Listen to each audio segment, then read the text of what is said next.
வீடியோவை பார்க்குற நீங்க, இது ஒரு லவ் ஸ்டோரின்னு நினைக்காதீங்க. இது ஒரு கன்ஃபியூஷன். ஒரு மனிதன் அவனுடைய உயிர் முழுக்க ஒரு பெண்ணோட பெயரால நிரம்பி இருந்தத, அவன் ஒதுக்குற தருணம் தான் அது. "நீயே என் இதயமடின்னு" சொல்வது ஒரு கியூட் லைன் இல்ல. அது ஒரு தீர்ப்பு. என் வாழ்க்கைக்கு நான் கொடுத்த தீர்ப்பு தான் அந்த விஷயம். அந்த நாள் சாதாரணமா தான் ஆரம்பிச்சது. காலை சூரியன் வெயில் வீசுகிறான், காற்று மெதுவா வீசுது. என் வாழ்க்கை வழக்கம் போல போய்க்கிட்டு இருந்தது. அந்த நாள் என் வாழ்க்கை மாறப்போகுதுன்னு எனக்கு தெரியாது. நான் அவளை முதல் முறையா பார்த்த இடம் ஒரு பெரிய ஈவெண்ட் இல்ல, ஒரு சினிமா சீன் மாதிரி ஸ்லோ மோஷன் இல்ல. அது ஒரு லைப்ரரி. அவள் ஒரு புத்தகத்தை எடுத்துக்கிட்டு நின்னுட்டு இருந்தாள். அவள் முகம் ஃபுல் மேக்கப் இல்ல, அவள் ஸ்டைல் ஷோ பண்ணல. அவள் சாதாரணமா தான் இருந்தாள். ஆனா அந்த சாதாரணத்துல தான் என் இதயம் வழுக்கி விழுந்தது. அவள் சிரிச்சது ஒரு செகண்ட்ல தான். ஆனா அந்த சிரிப்பு என் மனசுல பெர்மனன்ட் ரெசிடென்ஸ் எடுத்துக்கிச்சு. அந்த செகண்ட்ல என் வாழ்க்கை 2 பாகமா பிரிஞ்சது. அவளை பார்க்கும் முன், அவளை பார்த்த பிறகு அப்படின்னு சொல்லி அந்த செகண்ட்ல என்னோட வாழ்க்கை 2 பாகங்களாகவே பிரிஞ்சது. முதல் வாரம் நாங்க ஸ்ட்ரேஞ்சர்ஸ். 2வது வாரம் ஹாய் சொல்ல ஆரம்பிச்சோம். 3வது வாரம் ஹேவ் யூ கம்ப்ளீட் த அசைன்மெண்ட்னு கேட்டோம். ஆனால் 4வது வாரம் நாங்கள் ரீசன் தேடாமலேயே பேச ஆரம்பிச்சிட்டோம். அவள் பேசும்போது அவள் கண்கள் டிரெக்டாக பார்த்து பேசும். அது டேஞ்சரஸ். ஏன்னா அந்த கண்களில் நான் என்னையே மறந்துட்டேன். ஒரு நாள் அவள் கேட்டால், "நீ எப்பவும் காமா இருக்க, உனக்கு கோபம் வராதா?" நான் சிரித்தேன். நான் சொல்லலை. "நீ இல்லாத வாழ்க்கைக்கு தான் எனக்கு பயமாக இருக்கு" அப்படின்ற அந்த விஷயத்த நான் சொல்லவே இல்லை. ஜஸ்ட் ஸ்மைலோடையே நின்ட்டேன். காதல் ஒரு நாள் டிக்ளேர் ஆகல. அது மெதுவா நுழைந்தது. அவள் சிக்கா இருந்த நாள் நான் டென்ஷன் ஆயினேன். அவள் லேட்டா ரிப்ளை பண்ணின நாள் நான் ரெஸ்ட்லெஸ் ஆயினேன். அவள் சோகமா இருந்த நாள் என் மனசு ஹெவியா இருந்தது. அந்த நாள் தான் புரிஞ்சது, இது ஃப்ரெண்ட்ஷிப் இல்ல, இது என் உயிர் இன்னொரு உயிரோட அட்டாச் ஆயிருக்கு. அந்த விஷயமே எனக்கு அண்டுதான் புரிஞ்சது. ஒரு மாலை மழை பெய்து கொண்டிருந்தது. நாங்கள் பஸ் ஸ்டாப்ல நின்றுட்டு இருந்தோம். அவள் தலையில மழை துளி விழுந்தது. அவள் சிரிச்சாள். அந்த செகண்ட்ல நான் உள்ளுக்குள்ள சொல்லிக்கிட்டேன், "நீயே என் இதயமடி." ஆனா நான் வெளியில சொல்லல. ஏன்னா நான் பயந்தேன். அவளை இழக்கிற பயம். அதனால தான் அந்த வார்த்தையை நான் உள்ளுக்குள்ளேயே சொல்லிக்கிட்டேன். ஒரு நாள் அவள் என்ன சீரியஸா பார்த்து கேட்டால், "நீ என்ன சொல்லணும்னு நினைக்கிற?" அந்த செகண்ட்ல நான் ரன் பண்ணலாம், ஜோக் பண்ணலாம், டாபிக் சேஞ்ச் பண்ணலாம்.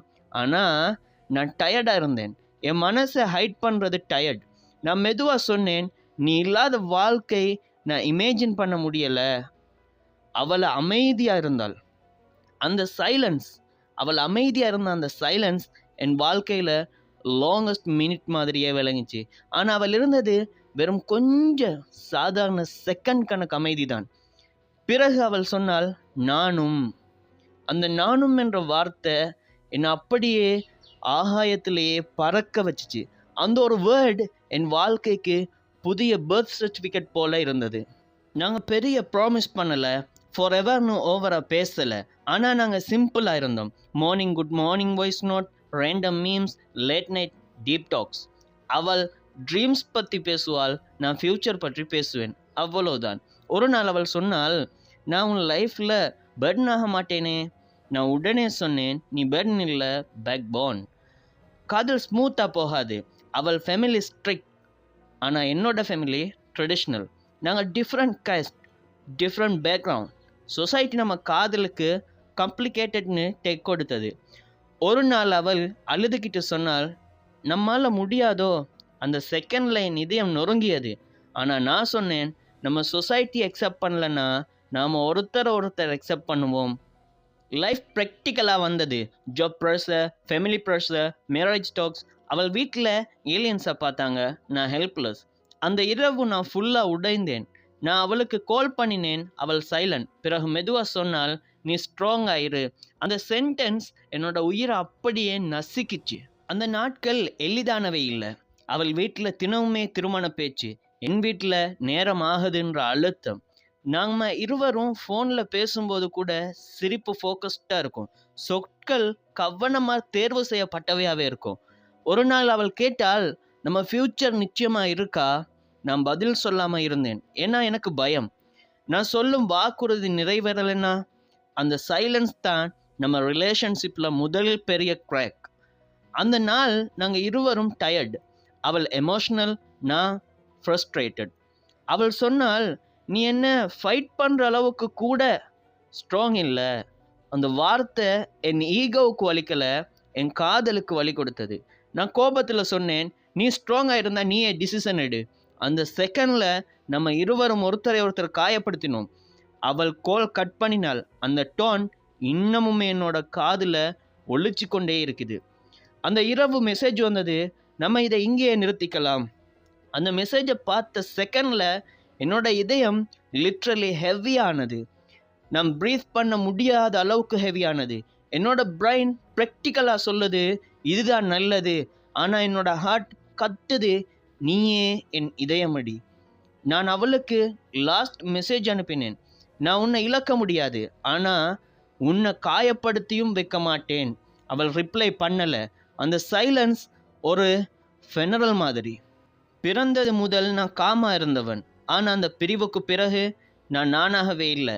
மியூசிக் கேட்ட அவள் நினைவோ, ரெயின் வந்த அவள் நினைவோ, பஸ் ஸ்டாப்பில் நின்று அவள் நினைவோ, லைப்ரரியை பார்த்த அந்த ஃபர்ஸ்ட் ஸ்மைலோட நினைவோ.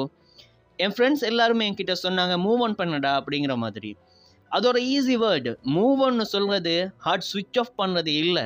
நான் உணர்ந்தவன், காதல் ஒரு ஃபீலிங் இல்லை, அது ஒரு ஐடென்டிட்டி. அவள் இல்லாமல் நான் இன்கம்ப்ளீட். 3 மாதம் கழித்து ஒரு அன்னவுன் நம்பரில் வந்து கால். அதில் ஒரு வாய்ஸ், ஹலோ. அது அவள் வாய்ஸ். அந்த செகண்டில் என் உலகம் பியூஸ் ஆயிடுச்சு. அவள் மெதுவாக சொன்னால், நான் முயற்சி பண்ணேன், மூவ் ஆன் ஆக முடியலை. என் கண்களில் டியர்ஸ். அவள் தொடர்ந்தாள், நீயே என் சேஃப் பிளேஸ். அந்த வார்த்தை என் உயிருக்கு ஆக்சிஜன். இந்த முறை நாங்கள் ஓடலை, நாங்கள் பேசினோம். ஃபியராக ஓப்பனாக பேசினோம். ஃபெமிலி எப்படி கன்வின்ஸ் பண்ணலாம் டிஸ்கஸ் பண்ணோம். நாங்கள் பர்ஃபெக்ட் இல்லை, ஆனால் ஹானஸ்ட். அந்த நாள் அவள் என் கையை பிடிச்சு சொன்னால், நம்ம காதலுக்கு நாம் ஃபைட் பண்ணலன்னா யாரும் ஃபைட் பண்ண மாட்டாங்க. அந்த செகண்டில் நான் உறுதி எடுத்தேன், இந்த முறை நான் பயந்து பின்னடைய மாட்டேன். அந்த நாள் என் வாழ்க்கையின் தோட்ஸ் டே. என் அப்பாவிடம் நான் ஒருத்தியை காதலிக்கிறேன் என்று சொன்னேன். அவர் சைலன்ஸ், அவர் டிசப்பாயின்மெண்ட் என் மீது வெயிப் மாதிரி. ஆனால் இந்த முறை நான் தள்ளாடலை. அவள் தான் என் வாழ்க்கை. அந்த சென்டென்ஸ் சொல்லும்போது என்னோட குரல் நடுங்கினாலும் என் மனசு ஸ்டெடி. திங்ஸ் ஈஸியாக செட்டில் ஆகலை. Arguments, tears, relative pressures. நான் ஒரு பாயிண்டில் அவள் என்கிட்ட கேட்டாள், நீ டயர்டாக இருக்க? நான் சிரித்தேன். நான் டயர்ட் இல்லை, டிட்டர்மைண்ட். அதை நான் அவளுக்கு விளங்கப்படுத்தினேன்.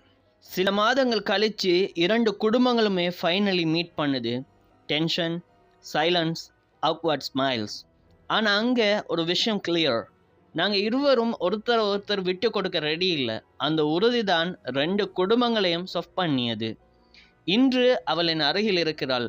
லைஃப் பர்ஃபெக்ட் இல்லை, பில்ஸ் இருக்குது, ஆர்கியூமெண்ட்ஸ் இருக்குது. ஆனால் ஒவ்வொரு இரவும் நான் அவளை பார்க்கும்போது நான் உள்ளுக்குள்ளே சொல்கிறேன், நீயே என் இதயமடி. அது ரொமான்ஸ் லைன் இல்லை, அது கிராட்டிடியூட். இந்த வீடியோ பார்க்குற நீங்களும் ஒருத்தரை இவ்வளவு டீப்பாக காதலிச்சிருக்கீங்களா? அப்படின்னா பயந்து ஓடாதீங்க. லவ் ஈஸி இல்லை, ஆனால் உண்மையான காதல் நம்ம பெட்டர் வேர்ஷன் ஆக்குது. அனைவரும் நினைப்பாங்க என்ன தெரியுமா, காதல் ஜெயிச்சா எல்லாம் ஹாப்பியாக எண்ட் ஆகும். ஆனால் உண்மை என்ன தெரியுமா, காதல் ஜெயிச்ச பிறகுதான் வாழ்க்கையை ஆரம்பிக்குது.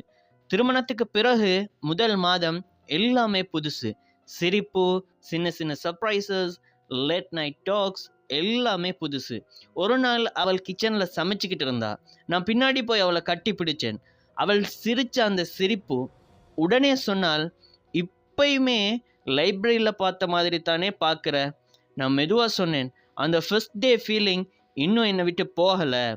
காதல் இருந்தால் சண்டை வராதுன்னு இல்லை. ஒரு நாள் நான் வேலை ஸ்ட்ரெஸ்ஸில் ஹார்ஷாக பேசிட்டேன். அவள் சைலண்ட். அந்த சைலன்ஸ் எனக்கு தெரியும், அது ஏங்கர் இல்லை, அது ஹர்ட். அந்த இரவு நான் அவளிடம் சொன்னேன், நான் உன்னை காயப்படுத்தணும்னு நினைக்கல, ஆனால் சம்டைம்ஸ் நான் சரியாக ஹேண்டில் பண்ண மாட்டேன். அவள் மெதுவாக என் கையை பிடிச்சி சொன்னால், நீ பர்ஃபெக்ட் இல்லை, ஆனால் நீ ஹானஸ்ட். அந்த ஹானஸ்ட் தான் நம்ம ரிலேஷன்ஷிப் பேக் போன். ஒரு நாள் டாக்டரை விசிட் பண்ண நாங்கள் 2 பேருமே போயிருந்தோம். Small health care. அவள் ஹாஸ்பிட்டல் பெட்டில் இருந்த போது நான் வெளியே அவுட் பேஷண்ட் டிபார்ட்மெண்ட்டில் நின்றுட்டு இருந்தேன். அதாவது ஓபிடியில் நின்றுட்டு இருந்தேன். அந்த செகண்டில் நான் ரியலைஸ் பண்ணினேன், நான் அவளை இழந்தா என் வாழ்க்கை எம்டி. அந்த ஹாஸ்பிட்டல் ஸ்மெல் கூட எனக்கு அன்பியரபிள்.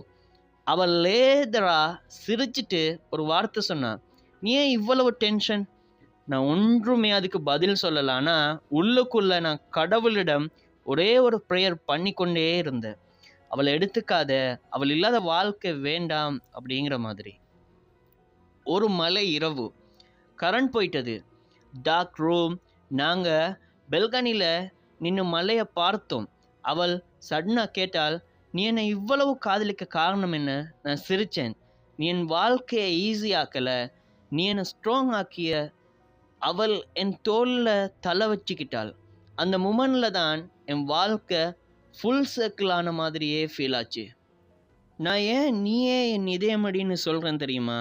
ஏன்னா நீ என் வீக்னஸ் இல்லை, நீ என் கரேஜ் இல்லை, நீ என் ட்ரீம் இல்லை, நீ என் ரியாலிட்டி. நீ இல்லாமல் நான் சர்வை பண்ணலாமான்னா லிவ் பண்ண முடியாது. அதனால தான் நான் தினமும் சொல்லிக்கிட்டே இருப்பேன், நீயே என் இதயமடி. இந்த கன்ஃபியூஷன் நான் அவளுக்காக மட்டும் இல்லை, இந்த வீடியோ பார்க்குற உங்களுக்காக. உங்கள் வாழ்க்கையில் ஒருத்தர் இருந்தால் அவரை ரெஸ்பெக்ட் பண்ணுங்கள். லவ் என்பது பொசஸ்னஸ் இல்லை, அது ப்ரொடெக்ஷன். லவ் என்பது ட்ராமா இல்லை, அது டெய்லி டிசிஷன். இன்று நான் அவளை பார்த்து சொல்கிறேன், நம்ம வாழ்க்கை பர்ஃபெக்ட் இல்லை, ஆனால் நான் பர்ஃபெக்ட் பார்ட்னராக ட்ரை பண்ணுறேன். அவள் சிரிச்சுக்கிட்டே, நீ ட்ரை பண்ணது போதும் அப்படிங்கிற மாதிரி என்கிட்ட சொல்லிட்டு, அதுவே என்னோட உலகம்னு சொல்கிறா. இந்த ஸ்டோரி, இந்த லவ் வேவோட இந்த ஸ்டோரி சினிமா மாதிரி கிராண்ட் எண்டிங் ஆகாது, ஆனால் ரியல். அதனால தான் இதுக்கு இவ்வளோ வெயிட் இருக்குது. கமெண்ட் பண்ணுங்கள், உண்மையான காதல் இன்னுமே உங்ககிட்ட இருக்கான்னு. இது என்டர்டைன்மெண்ட் இல்லை, இது இதயம் பேசும் இடம்.